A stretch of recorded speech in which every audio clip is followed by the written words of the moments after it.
shit over. The following program, The Russ Belville Show, is intended for responsible adults only. We advocate to the repeal of marijuana prohibition for adults. We discuss the science, culture, and controversy about America's marijuana laws. We do not advocate any illegal activity and encourage all listeners to learn their state and federal marijuana laws.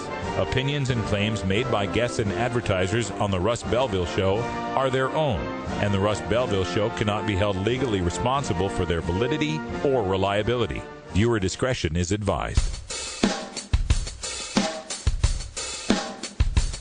You take a seed, you plant it, you grow it, you dry it, you roll it, you smoke it. You take a seed, you plant it, you grow it, you dry it, you roll it, you smoke it, and it goes down smooth. Hey! Spanning the continent to bring you the truth about cannabis and marijuana law reform. I smoke pot and I like it a lot. From the promise of legalization. And I think that we need to rethink and decriminalize our marijuana laws. To the agony of prohibition.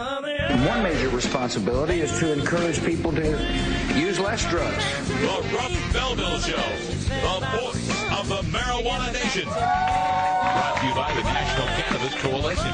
Yeah, I hear you had a question for me. Now, here's your host, Radical Russ Belville. All right, good day, tokers and tokettes, and welcome. It is Wednesday, August 1st, 2012, and it's got to be 420 somewhere in the world. My God, we made it to August already. Here in Portland, Oregon, we made it all the way to August. We've made it all the way to August without a single 90-degree day. It's just weird, I gotta tell you. And I know a lot of folks out there all across the country are currently suffering through triple digits for, weeks. So we wish we could export some of this to you and get you some cool air, get you some rain. But at least here we can bring you the latest news and information for the cannabis community. Maybe perk your spirits up a little bit that way. Joining us here in the studio, over here on camera too, we've got Wiz Kaliko. Hi, Kaliko. How you doing? Well, doing quite well. Oh, sorry. No, you're there. Well. Glad to have you here. And Kaliko's been uncovering all sorts of news stories for us that we're going to get to in hour two. I just briefly looked at that one with the 21-year-old that got Yeah, apparently a 21-year-old handcuffed in the back of a police car managed to commit suicide with a gun. But also, I want to thank you for posting my blog up on the Huffington Post, of course, about our interview with Stephanie Lee last week. And it seems to be doing quite well over there on the Huffington Post sports page. Yeah, we put it on Huffington Post Sports. They got it posted up there, starting to get some comments. If you haven't seen it, I'm sure Kaliko will get that tweeted out on the RB Show 420 Twitter account, so check that out. Also over here in the engineer chair and managing the Skype connection, we've got Ganja John hanging out there. What's up? It sounds like you're saying Arby Show, like Arby's, like the restaurant. So let's be clear, RB Show. RB Show 420. And I actually separated my Twitter accounts now, so Radical Russ Twitter feed, if you're following that, is going to be solely my personal account, and then RB Show 420 is going to be all the posts from the show and all that kind of stuff that you need. So follow that one for the latest information. Speaking of Skype in our virtual studio, we've got Carrie Gallagher, our news director, out there on Skype. Hi, Carrie. And crew. And crew, how you doing? I'm doing pretty good. We're always 10 degrees cooler than you, so I'm not even sure if we've had an 80-degree day here in Astoria. I know. It's just weird what's happening here in the Pacific Northwest. It's good out here. It means that we have one set of clothes. There's no, removing your winter clothes and bringing out your summer clothes. Just one set. We keep it simple. That's right. Here in Portland, you could have a utilikilt and a hoodie, and I think you could make it through the through the whole season. All right. Well, Carrie brings us our Cannabis Chronicle, our daily headlines in the world of marijuana law reform. So what's in the news today, Carrie? I do it that. First up, we've got a few more dispensaries I want to tell you about the closure, plus a rally today over those closures. Also, a follow-up on a story that we brought to you a couple of weeks ago about that Ohio teen that they are calling a drug kingpin. And also, we're going to go to Michigan, where we've got a ruling that came out today that falls in our favor, or at least those that are advocates of medical marijuana. I'll tell you all about those coming up in today's Cannabis Chronicles. All right, looking forward to that. Also, today is Irie Wednesday for our Daily Toker Tunes. We're going to turn turn things over to Wiz Khalico today for the Irie Wednesday tune. Who do we have today? We got my boy Sia Osi featuring John Maoli, and it's his new song, All I Need, which is on his forthcoming album that he's working on in the studio currently, but a single that he's just released, so we're going to be bringing it to you on today's Toker Tunes. All right, looking good. And Irie Island Hour later tonight, 8 o'clock Pacific time, if you want to check that out. Also, we've got on today's show Dr. Mitch Earlywine with our cannabis Q&A, so you can get into the chat room or call us live and ask your cannabis questions. And at the end of the show, we're going to analyze legalization here in Oregon with Measure 80. Stick around. We'll be right back.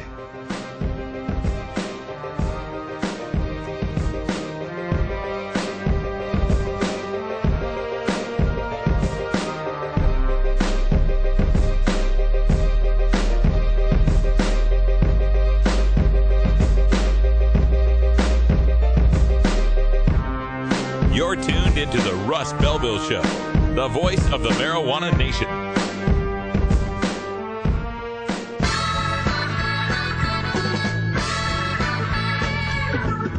Support the Russ Belville Show.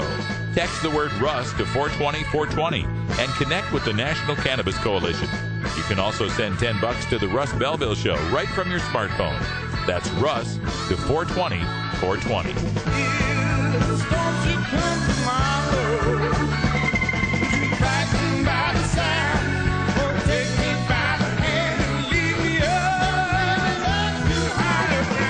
You're listening to Radical Russ on the Russ Belville Show.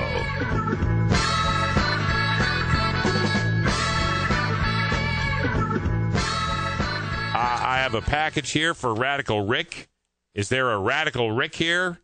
How about a Rick Russ? Any Rick Russ? Somebody named Freddie Farrock has sent him a package.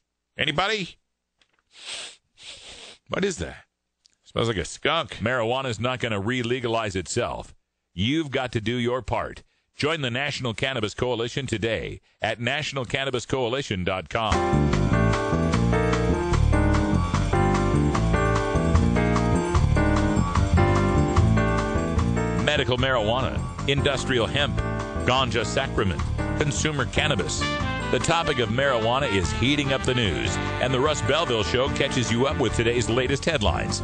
Now, here's our senior news editor, Cannabis Carey, with the Daily Cannabis Chronicle.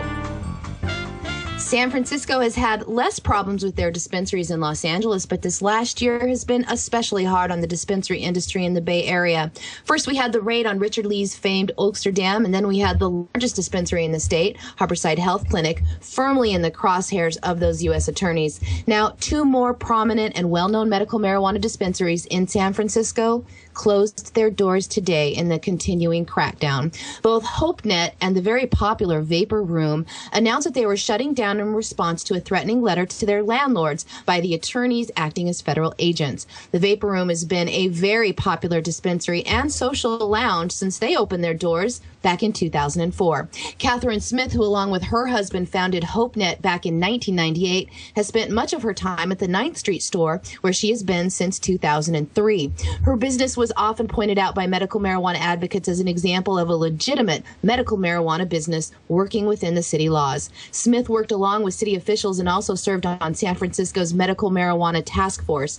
She helped craft the city's historic marijuana ordinance. She said that the Justice Department had sent her landlord a letter, so they had to go. She said that it is now hard to believe that the activists did all those things and accomplished so much in the city only to be shut down in 2012.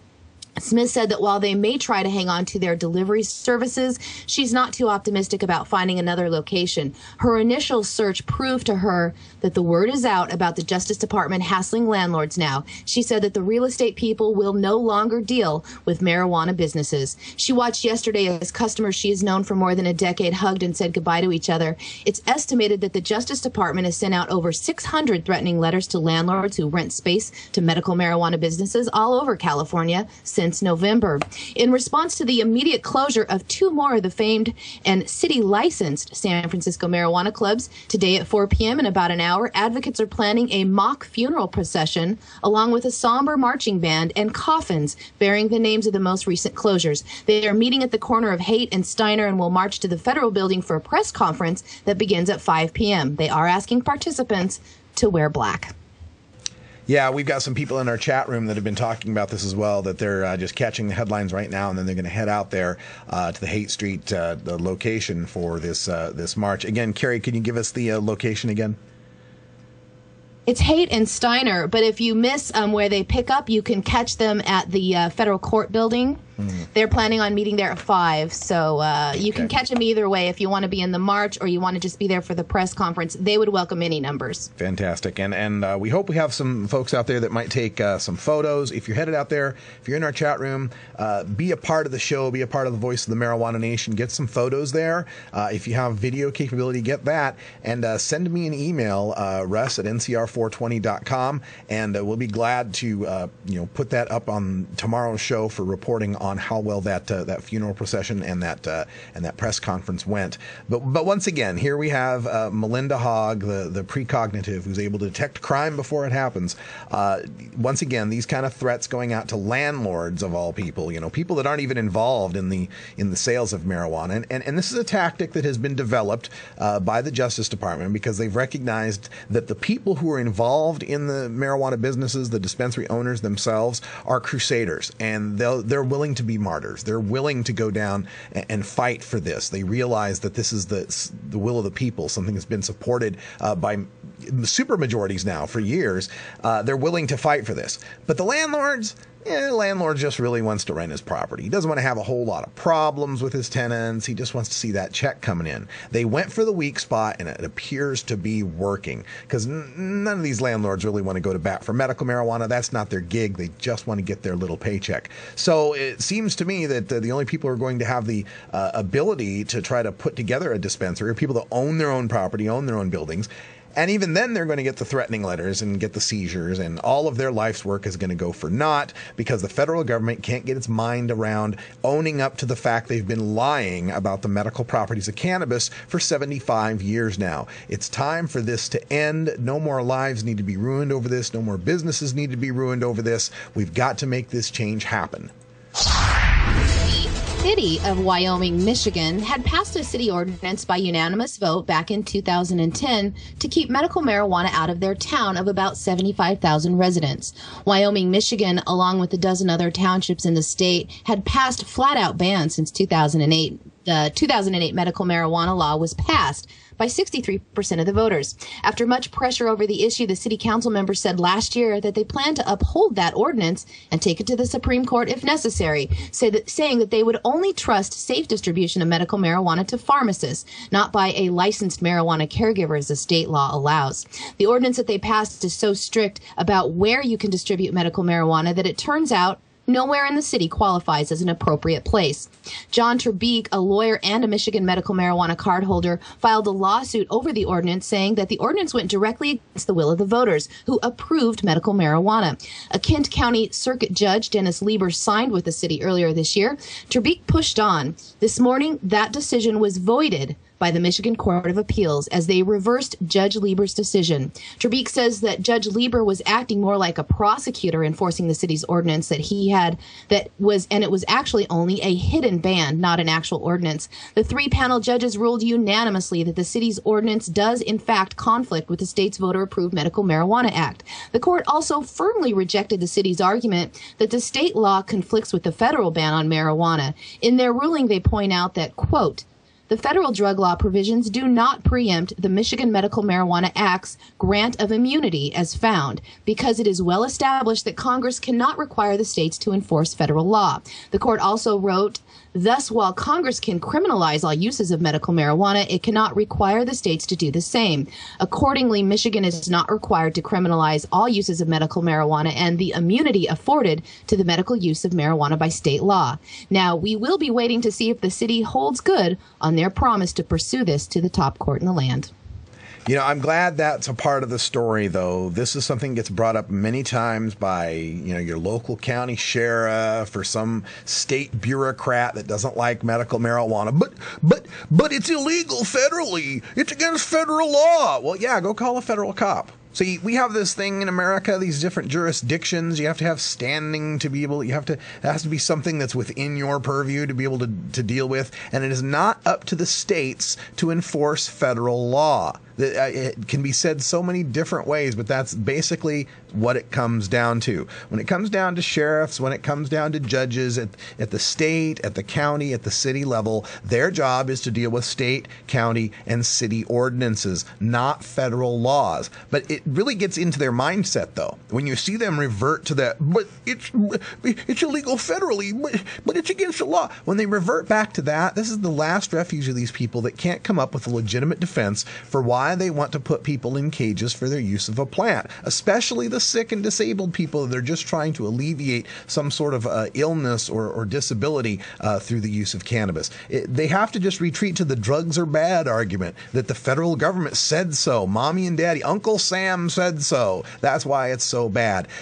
This is what we continue to fight every day here at the Russ Belville Show and 24 hours a day on National Cannabis Radio until we beat it into their thick skulls that there's nothing wrong with the responsible adult use of cannabis, and continuing to try to stop it is a futile attempt to fight nature itself and the laws of supply and demand. It won't work. It can never work. We can't keep drugs out of our supermax federal prisons, and God himself couldn't make a prohibition stick on the apple. It's never going to happen, so knock it off. Let's recognize adult freedoms, deal with what little tiny harms there may be in a rational way, and try to keep it out of kids' hands by taxing, regulating, and checking some IDs. And an update on a story that we've been watching unfold from the beginning of the month. An Ohio teenager has been the target of much media attention since authorities charged him with operating a large marijuana distribution ring. The young man turned himself in to authorities earlier this month, just after his 17th birthday. Since his alleged crimes happened when he was 16 and younger, he is being charged in juvenile court. The entrepreneur teen now stands accused of selling high-grade marijuana to his classmates.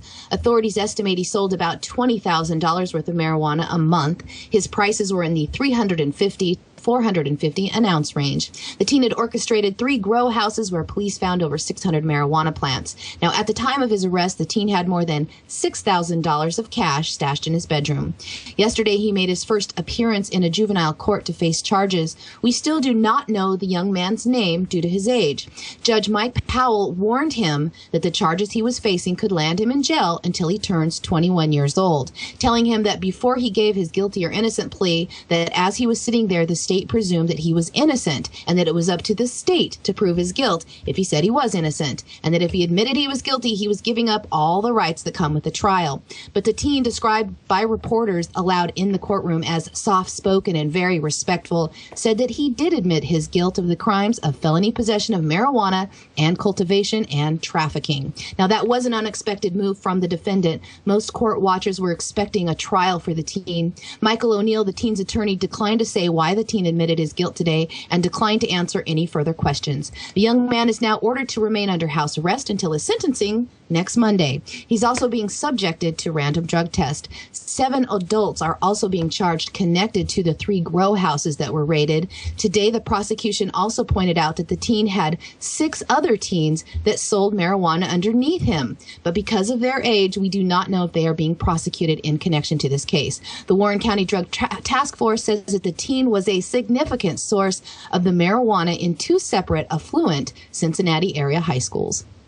Now, this is an interesting development in the story, because when this first broke, I had remarked into how savvy he was to be turning himself in before he turned 17, so that statutorily he would just be prosecuted in juvenile court. But now, upon hearing this, there was no. It doesn't sound from the story to me like it's any sort of plea deal or anything, that he's going to get any sort of leniency off of this. That he just maybe, I don't know, maybe this is an attack of conscience, that he feels like he did something bad and he needs to admit it. Carrie, did you get any other sources that kind of led to nothing that really reveals what's going on in this kid's head, huh? Not really revealing. They did explain him. There were a lot of reporters, since they can't say his name and take any pictures, there were lots of descriptions of what we looked at. We know he's sort of skinny and that he looks like a typical skateboarder, and he dressed very nice for court. But we're just not really sure. Maybe he just wanted to get it over quickly, because Monday's coming up just within a week, and we'll know his sentence by next Monday. Maybe he didn't want to subject his family to the trial. Maybe by not going to trial, he's trying to protect somebody he was involved with. And I will tell you, Russ, that he turned himself in, but some of those grow houses had been being investigated for about a year. So if they hadn't quite made that point to rating all of them, but they would, and maybe he knew that they were on to him. So it's all speculation at this point. Yeah, we'll keep our eye on the story and find out how this develops, what happens in the sentencing, and maybe get some more info for you later, folks. It's 420 back in Idaho, where Russ and Carrie were born. So we have to go connect with our roots. You know what I mean? Please support these sponsors who support the Russ Belville Show. All right, folks, we're going to take a short break, and when we come back, we'll get into some Irie Wednesday music. Wiz Calico going to bring that to you. And then at the bottom of the hour, we got Dr. Mitch taking your live calls and chat questions. Stick around. It's the Russ Belville Show. Be right back. Know you talking to that reefer man. The law offices of Omar Figueroa would like to remind you to stand up for your rights. Please do not give up your precious liberties. There's nothing wrong with standing up for our constitutional rights, and in fact, it's the only way to honor the Constitution that recognizes our natural rights. Treat law enforcement with respect and respect the Constitution by standing up for your rights. If you are detained or arrested, stand up for your rights by repeating, "I respectfully invoke all my legal and constitutional rights. I do not consent to any search and seizure. I want to remain silent, and I want to speak to my attorney, Omar Figueroa." Omar Figueroa has more than a decade of experience in federal and California courts and graduated from Yale University, Stanford Law School, and Trial Lawyers College. Please contact the law offices of Omar Figueroa at 415-489-0420 or 707-829-0215. Or on the web at www.omarfigueroa.com. Count your computer. Count your computer. Warning. Hits taken on this show are larger than they appear. Do not try this at home. These people are professionals. Or at least they pay me to say that.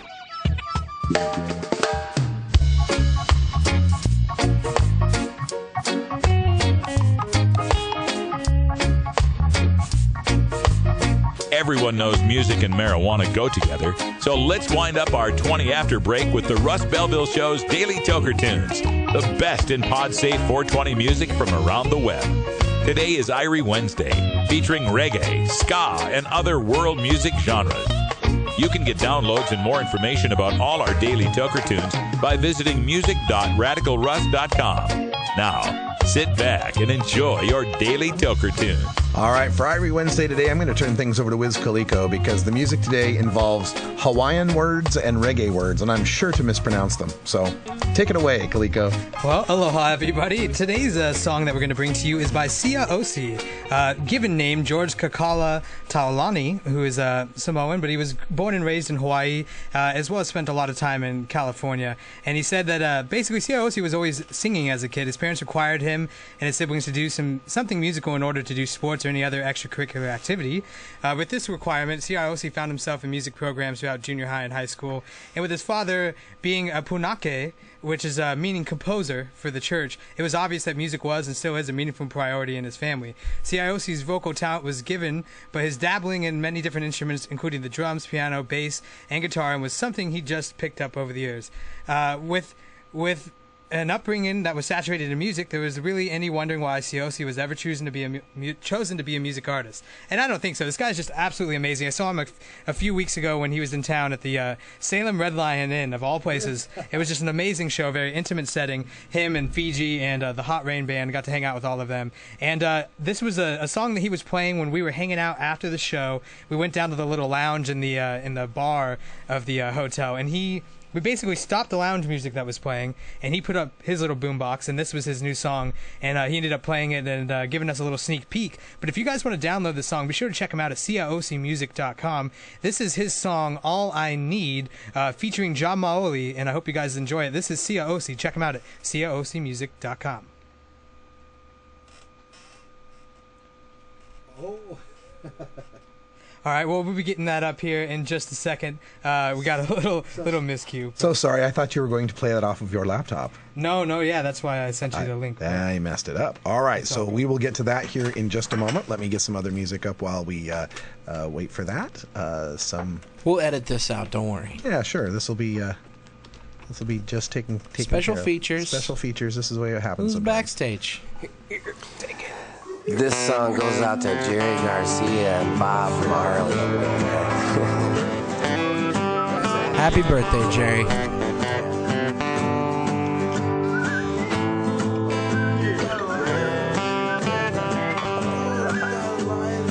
All my friends are stoners, lighting up all of the time.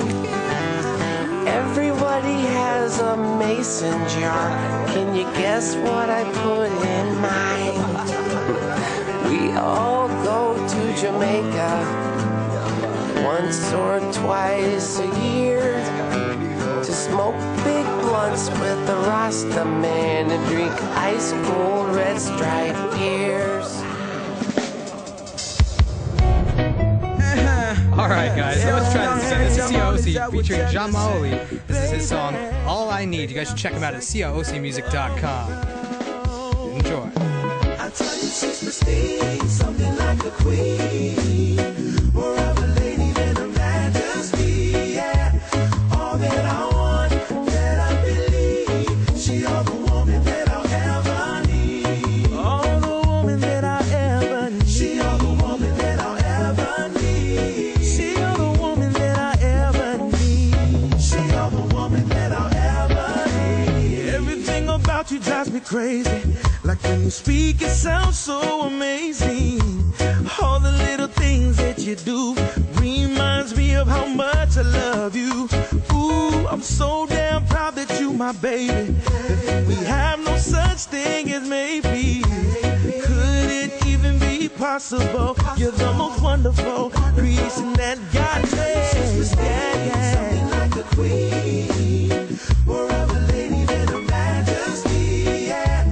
All that I want, that I believe, she all the woman that I'll ever need. All the woman that I ever need. She all the woman that I'll ever need. She's all the woman that I ever need. She all the woman that I'll ever need. Look up the definition of a real woman. You'll find a picture of your face, no doubt. Never thought fairy tales came true until the day that I met you. I swear you're the best thing that happened in my life. Would you be mine? Would you be mine? Taking a woman, this is the part when me get on one knee and ask the question, will you marry me? It's a lovely vacation. Me no hesitate, cause me want you and I'm in life to be my wife, yeah. Promise to give you a love so true. Make every day feel like a honeymoon. Love everlasting, girl, me for real. And me want to show you how I really feel. Something like a queen, more of a lady than a majesty, yeah. All that I want, that I believe, she all the woman that I'll ever need. All the woman that I ever need. She all the woman that I'll ever need. She all the woman that I ever need. She all the woman that I'll ever need.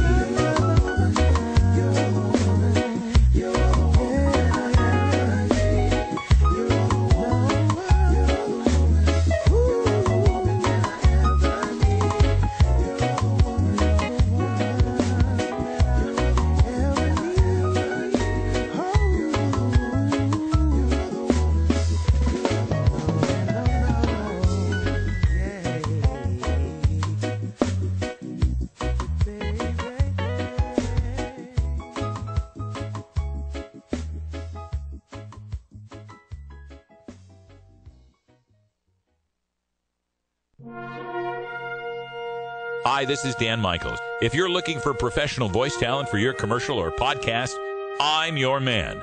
Visit danmichaelsaudio.com for more information. Here are some of the things you may hear on the Libra Lounge.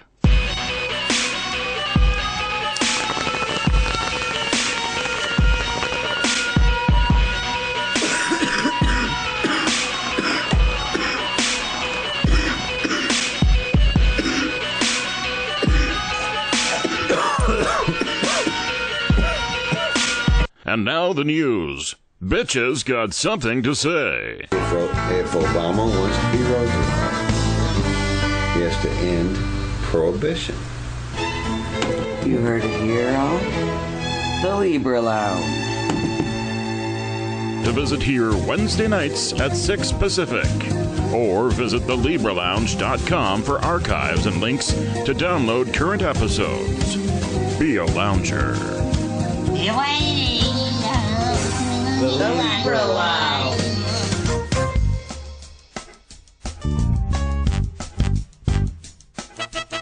It's time for the Russ Belville Show's Cannabis Q&A with Dr. Mitch Earleywine.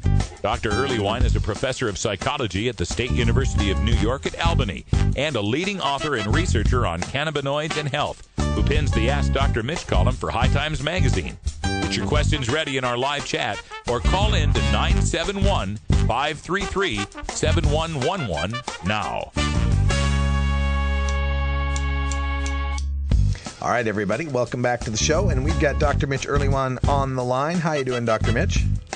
Oh, pretty well. Glad to have you here. And we're just getting ready to get some questions from our chat room. Folks, just log on to ncr420.com and get your questions in the chat. Cannabis Carry and Wiz Khaliqa will pick those up.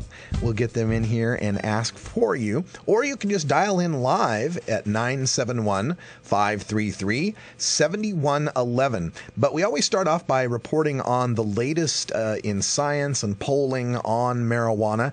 And I'm wondering if you have anything you'd like to bring up. As you mentioned, there are new data published suggesting that cannabidiol, the beloved CBD, is as good a treatment as another accepted antipsychotic for folks with acute schizophrenia. The neat thing about this was that the side effect profile was so much better for CBD than for the standard antipsychotic. And having lived with in a halfway house with 10 schizophrenics, I can tell you this is a big issue as far as keeping folks on their medication. One of the biggest causes of second psychotic break is always going off the meds, and the meds often have some pretty aversive side effects. As we all know, cannabidiol really doesn't have those, and so this could be a real step forward as far as treatment of mental illness goes. Dr. Mitch, this is Ganja John, and me and Khaliqa lately have been smoking kind of heavy CBD oil, and I can say anecdotally, when I'm really mad at my wife and I just am close to calling her a bitch or something, I'll take a hit of that oil, go sit in my room, calm down, and every problem seems so minute. And I'm not high; there's no THC in it whatsoever. But I'm finding like a washed over calming effect with that CBD, and I think it's super exciting that people are breeding these high CBD strains so we can try this stuff out. It's just super. I mean, folks can log on to the Project CBD website, and you see, I mean, the names of these strains are sometimes kind of curious, monkey balls and silver dragon and things like that. Yeah. But in truth, that's just a product of marketing. These are all really spearheading some brand new stuff. No, you know, I did a piece the other day where I read off this big long list of all sorts of these medications that are patented and marketed every year, and it's like a Scrabble board exploded with extra C's and X's, right? Yeah, it's just, I mean, so the names of pharmaceutical drugs are silly as well. They're just not as colorful, I guess. Yeah. In truth, some old marketing research suggested that both Z and X are very popular among patients, and so I'm looking forward to Zizix, whatever drug that will be. New Zizix, it cures everything. And if any of our listeners want to learn about that CBD stuff, I'm growing a lot of CBD heavy stuff. Shoot me an email, and I'll tell you about CBD Crew and their breeds and what they're trying to work with. Yeah, and projectcbd.org, always a good source. You talked about one of the problems with people that have these psychotic breaks, these schizophrenic issues, is going off their meds and having that second break. And part of the reasoning behind that is some of the awful side effects of the conventional antipsychotics. What are some of those side effects? One of the saddest has to do with basically a whole lot of muscle stiffness and then some uncontrollable jerky tic-like movements called tardive dyskinesia. And once you have that, you really can't get rid of it. And so for literally decades, we've had another drug to take whenever you're on the antipsychotic meds to try to battle that. And that drug, of course, has its own side effects. The dry mouth is outrageous. A lot of folks report some sexual dysfunction that just sounds really aversive. And, I mean, it's such a litany, and the individual differences are so vast. So one person can be absolutely fine with it, and the very next person can find it so horrid that it's intolerable, and physicians aren't accustomed to that. So sometimes they think that second person is kind of faking. It turns into a real drag. All right. So good news then. More scientific confirmation of cannabidiol, CBD here, leading to improvement for these people that have these issues. The study is up on PubMed. For folks that don't know, if you're looking to find out what studies are out there and you want to do searches on cannabis or cannabidiol, there's a great government website. It's through the National Institutes of Health. It's called PubMed, and I think if you just Google PUBMED, PubMed, you can find it. And the abstracts at least are publicly accessible. If you want to get the full study, usually don't you have to be a subscriber or something, Dr. Mitch? Yeah, or be affiliated with someplace that is, but odds are high the abstract is going to get you the big picture. And unless you're really interested in some of the obscure stats, that'll definitely get the message across. Yeah, it's something, if you're thinking of being an activist on this issue, one of the best ways to rebut the prohibitionists when they say, well, there's just not enough studies. We need to do more studies. You say, well, gee, I just did a PubMed search on cannabis and found about 17,000. How many more studies do we need, Dr. Mitch? Well, and in fact, when you think about the safety profile of the psychiatric meds that are out there, CBD is hardly anything to worry about. All right. So we're taking questions in our chat room at ncr420.com, or you can call in live here at 971-533-7111. One of the issues that's happening now with respect to medical marijuana is we're seeing a lot of development now of cannabinoid pharmaceuticals, Sativex from GW Pharmaceuticals being fast-tracked to make it to U.S. markets. And there's also, politically speaking, some rumbling about perhaps President Obama, should he win a second term, having an evolution in his view on medical marijuana and maybe accepting a Schedule II designation for THC and cannabinoids. So I'm just wondering, Dr. Mitch, what would do you see that as possible, us moving to Schedule II? And, we have that Americans for Safe Access lawsuit that is, providing extra pressure on that line. Do you see us moving to Schedule II? If so, is that a good thing? Or is there a way to get off the schedule without having to go through 2, 3, 4, and 5? As it turns out, I'm optimistic about this Schedule II thing, and it could be extremely naive of me, but what it really means is there's an opportunity for more research in a way that just has not been a possibility for the last 60 years. And I'm hoping that this happens. In part, I feel like second term, many a president has said, okay, now I can sort of go with things without having to worry about re-election, and I think this could really happen. And really all it does is make it potentially available for research in a way that Schedule I drugs, because they're essentially as illegal as they can be, they just don't have that. Okay. We have a question from our chat room here. Lively Libra would want to know about benefits of using a cannabis salve on a new tattoo rather than something like Aveeno. It's an intriguing question, and pharmacologically it would make some sense that this would have some advantages over some of the standard treatments, in part because we know the anti-inflammatory effects of the cannabinoids more generally. The making of those salves I was skeptical years ago about, but in fact I'm finding it more and more compelling that this is a big opportunity, and the potential loss is so small. There really aren't any negative consequences to a cannabis-related salve, so I think by all means go for it. All right, and we have a follow-up on that topical issue. Cannabis Carrie in our virtual chat room there, virtual studio, was asking about this as well. Carrie, did you want to bring that up? Well, I was just asking, I remember you said something about it a year ago, but it just didn't sink in. So I was wondering again, can you get any psychoactive effects topically? I mean, can you ever get high from medicated lotion? It's curious because it doesn't make a ton of sense that it would be available transdermally like that across the skin, but in fact, because THC and other cannabinoids are fat soluble, and the way some of these salves are made, it actually does have a lot of potential. Now, I will be the first to say that, if it's part of a massage, you've got a good alternative explanation for any changes in the subjective state, and the placebo effect is very real. But we're seeing time and again that folks really, really do swear by this, and on occasion, large doses or full body exposure do report some subjective effects.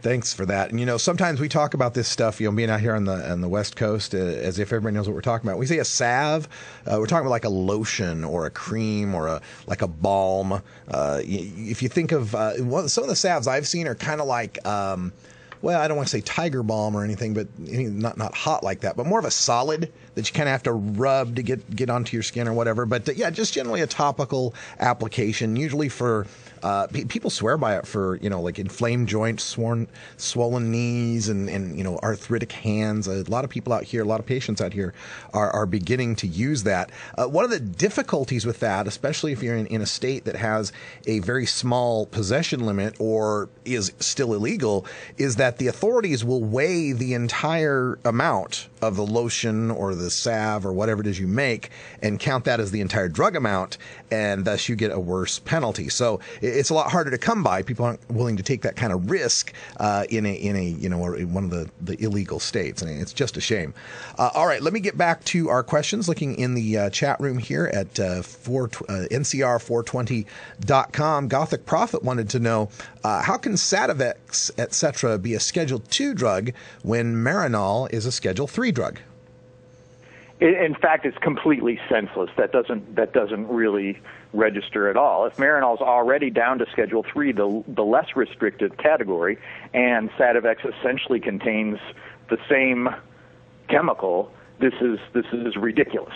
It's also going to have comparable medical uses, and that's allegedly how we determine whether something is going to be in Schedule 2, Schedule 3, etc. And finally, I just feel like it's all politics, and it really points to how silly the whole scheduling system has become. So LSD is Schedule 1, but you don't see a high addictive potential, for example. It just really, unfortunately, is one of those little political ironies. Yeah, and given that Marinol's the synthetic THC that's in a sesame oil capsule, and the federal government originally had that at Schedule 2 and reduced it down to Schedule 3, so it's in the middle of the scheduling there, I think along the same lines as anabolic steroids, if I'm not mistaken. But given that this is just THC and not cannabidiol, that we've now found with some of these new studies that show to have an antipsychotic property to it, shouldn't whole plant cannabis be at least Schedule 4 in that it's at least it provides that CBD to counteract any psychoactive effect? And so then, in fact, the potential for negative consequences, at least in that mixed spray, are lower than they are for Marinol, whereas you hear people who say, Marinol essentially is just making them stoned to the bone and completely useless. I feel like that's a compelling case, and the idea of it as Schedule 4 makes a lot more sense than any of these alternatives. Mm-hmm. All right. Well, we're speaking with Dr. Mitch Earlywine, as we do every Wednesday here on our Cannabis Q&A, and want to remind you that if you're not wanting to put your question in the chat room or be public with it by calling in, you can ask your question privately through email. Dr. Mitch's email address is 420research@gmail.com. That's 420research@gmail.com, and you will get a response. We hope. You get a lot of emails, though, don't you, Dr. Mitch? Indeed, I do, and sometimes I'm running a little bit behind, but all in all, I've gotten to everybody so far. All right. Well, one final question as we go out here with respect to the Olympics. We just had yesterday Michael Phelps set the all-time record for most decorated Olympian. 19 medals, and now still eligible for 2-3 more that he could possibly get. And I'm just wondering, any comments you might have on the U.S. and the World Anti-Doping Agencies continuing to have marijuana in their list of banned substances? It's so ridiculous because the spirit of this was supposed to be to avoid drugs that were designed to enhance performance. Now, I will admit, if there's a Twinkie at the end of the pool, I might swim a little faster.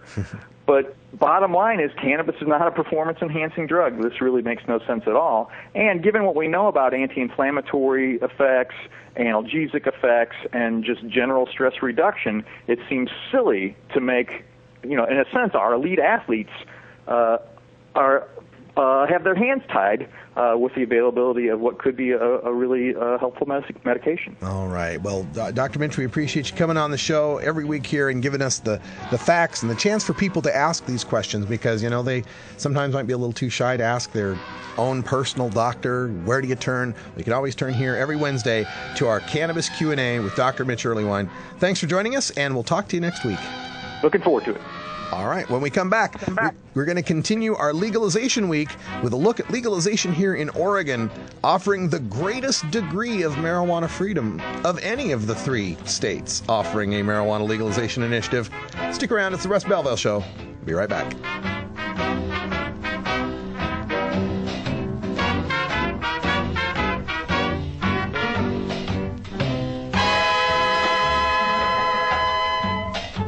The Russ Belville Show is blogging and podcasting daily at RadicalRuss.com. Georgia.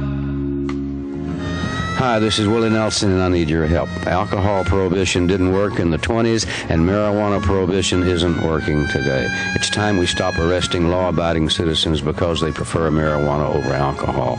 Nearly 2,000 Americans are arrested every day on marijuana charges. We're unfairly destroying the lives and careers of hundreds of thousands of people each year simply because they smoke marijuana. These are not criminals. They're average citizens like you, good neighbors who work hard, raise families, pay taxes, and contribute to their communities. We need your help to end marijuana prohibition once and for all. It's the fair thing to do. For more information, contact NORML, the National Organization for the Reform of Marijuana Laws.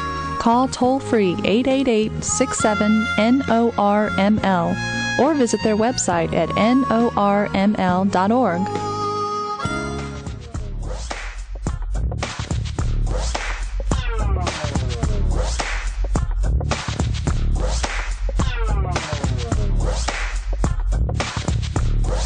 Cannabinoids and health. Cannabinoids. Cannabinoids. Cannabinoids. Why am I having trouble saying that? Cannabinoids. Jeez. Cannabinoids. What a gift. Flame on if you can. You're looking for that dope weed. Fire it up. Flame on if you can. You're looking for that dope weed. Bully boy's a man. Flame on if you can. You're looking for that dope weed. Flame on is a lighter. If you burn You want answers? I'm as mad as hell, and I'm not going to take this anymore. You want answers? You have offended my family. I think I'm entitled. You want answers? I want the truth. And you have offended Shaolin Temple. You can't handle the truth. Surely you can't be serious. I am serious. And don't call me Shirley.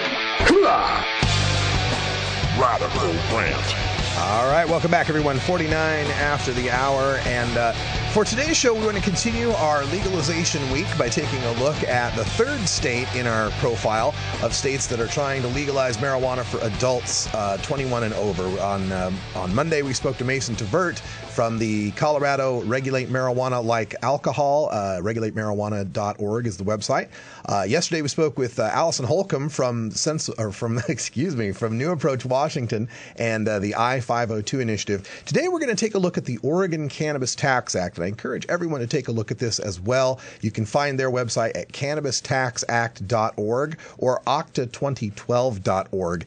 And I think this is revolutionary in what we're proposing here in Oregon, where you find the other states, Washington and Colorado, have proposed legalization measures that have started with the idea of having limits and restricting how much freedom would be available under marijuana legalization, the Oregon Cannabis Tax Act of the three has taken the greatest step forward as far as marijuana legalization initiatives go. I just wanted to touch on some of the highlights of this and remind you that here in Oregon you can register to vote, and we do vote by mail, so we'll be legalizing marijuana by mail. It's quite amazing.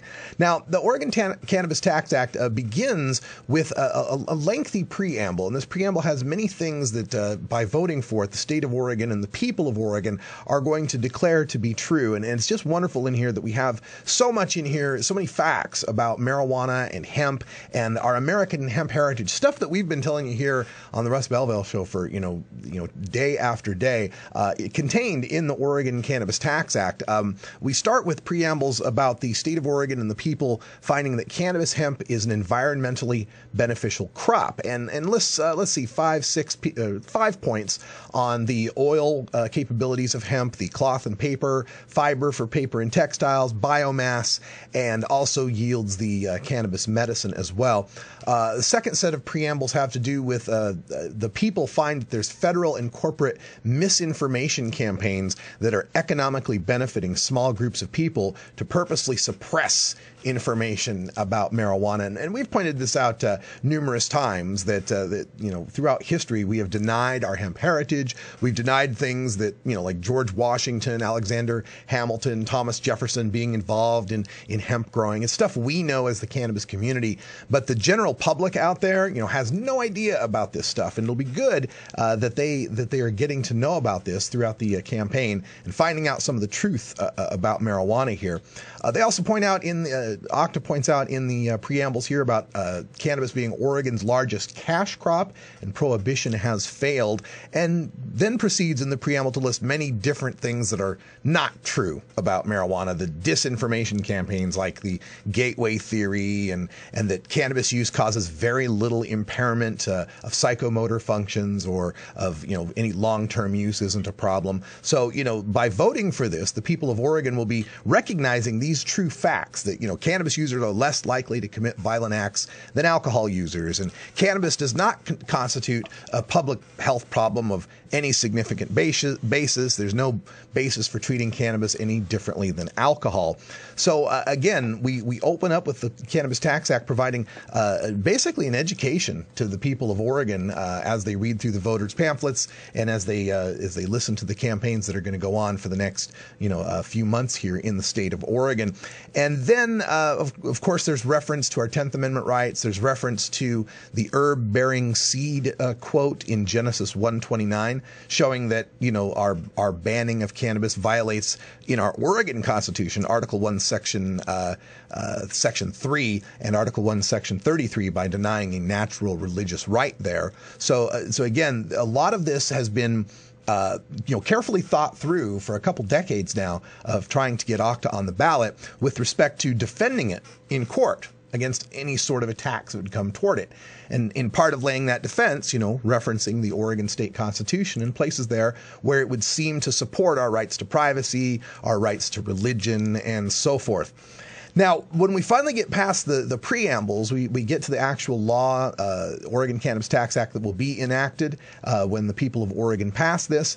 Of course, Octa is to operate uniformly throughout Oregon, fully replace and supersede all statutes, municipal charter enactments, and local ordinances about cannabis, except DUI and the Oregon Medical Marijuana Act. Now, it's kind of interesting. The Oregon Medical Marijuana Act will still exist, and the Oregon Cannabis Tax Act doesn't change anything about the Medical Marijuana Act. There'll still be a medical marijuana program.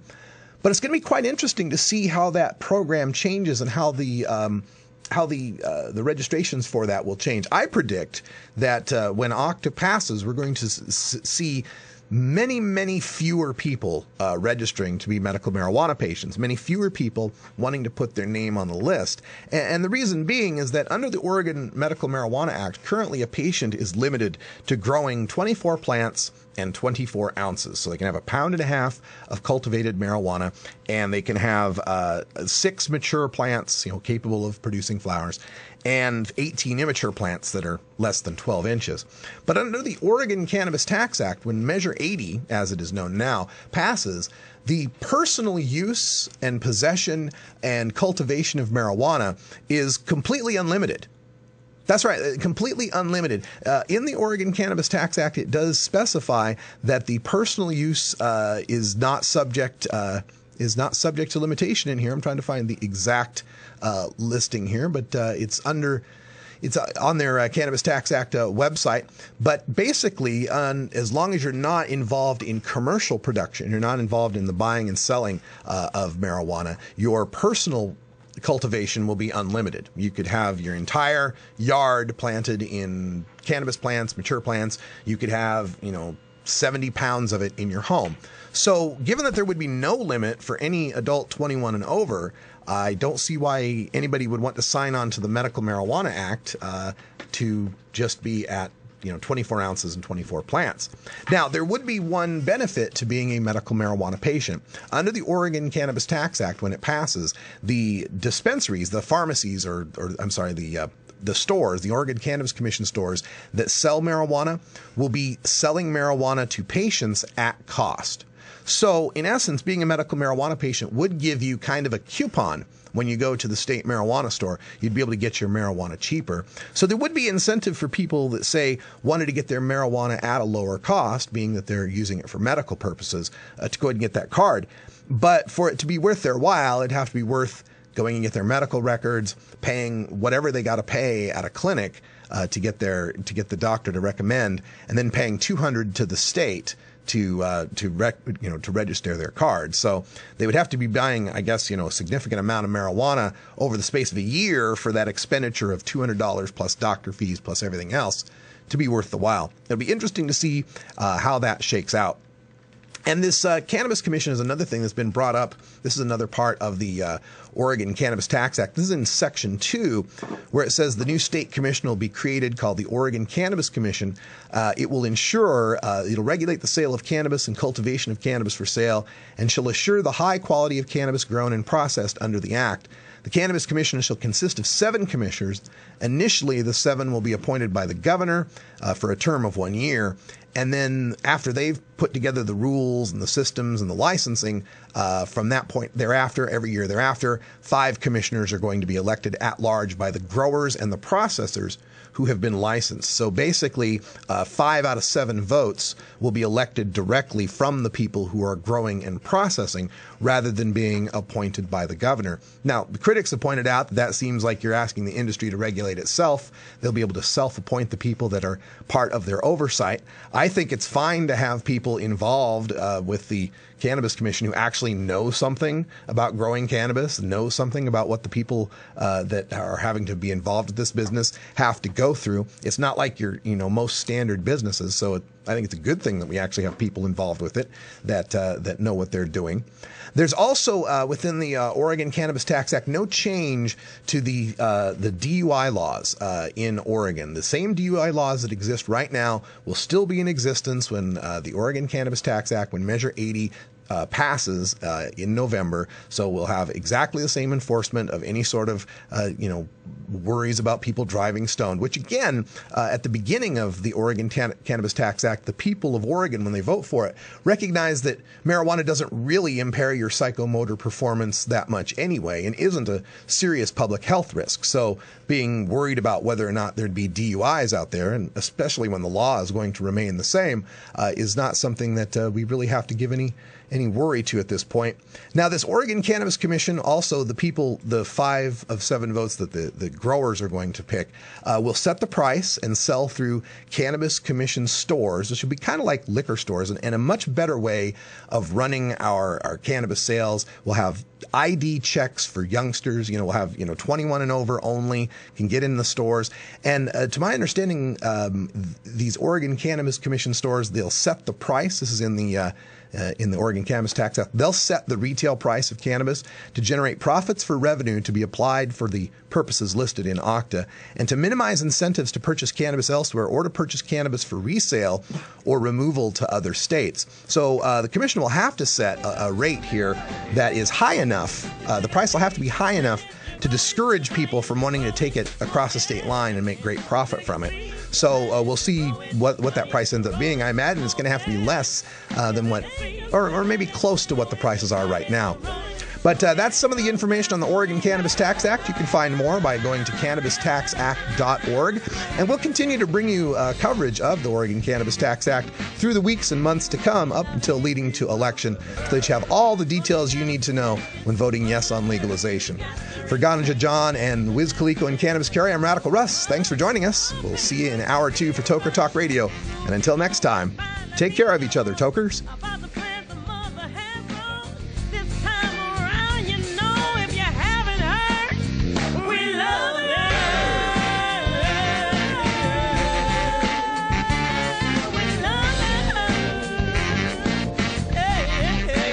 This is the Russ Belville Show. The Russ Belville Show is blogging and podcasting daily at radicalruss.com. You take a seed, you plant it, you grow it, you dry it, you roll it, you smoke it. You take a seed, you plant it, you grow it, you dry it, you roll it, you smoke it. You take a seed, you plant it, you grow it, you dry it, you roll it, you smoke it, and it goes down smooth.